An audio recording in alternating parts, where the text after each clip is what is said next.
bonsoir à toutes et à tous. Que la paix du Seigneur soit avec vous et avec vos familles. Merci d'être encore fidèles à ce rendez-vous. Votre présence, vos commentaires et vos partages montrent que Dieu est en train d'agir dans les cœurs et dans les foyers. Que ce moment soit pour chacun de nous un temps de paix, de vérité et de guérison. La communication est l'un des dons les plus précieux que Dieu nous a accordés. Mais c'est aussi l'une des principales causes de conflits dans la famille. On parle beaucoup, mais on ne se comprend pas toujours. On s'exprime, mais on n'écoute pas toujours. Aujourd'hui, Dieu nous invite à découvrir une communication qui ne détruit pas, mais qui guérit et unit.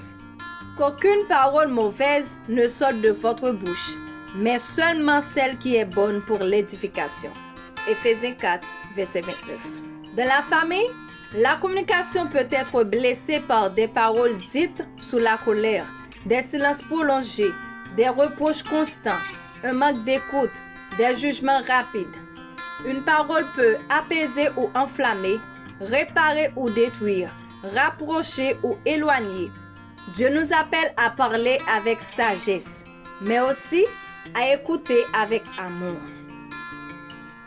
Les paroles peuvent laisser des cicatrices invisibles, mais une parole guidée par l'amour peut guérir des années de douleur. Parler avec amour, ce n'est pas cacher la vérité, c'est la dire avec respect. Y a-t-il une conversation que tu évites depuis longtemps? As-tu blessé quelqu'un par des paroles que tu regrettes? Écris-le en commentaire. Si tu le souhaites, ta sincérité peut aider quelqu'un d'autre. Prions ensemble. Seigneur, nous te remettons nos paroles, nos silences et nos incompréhensions. Apprends-nous à parler avec sagesse, à écouter avec patience et à répondre avec amour.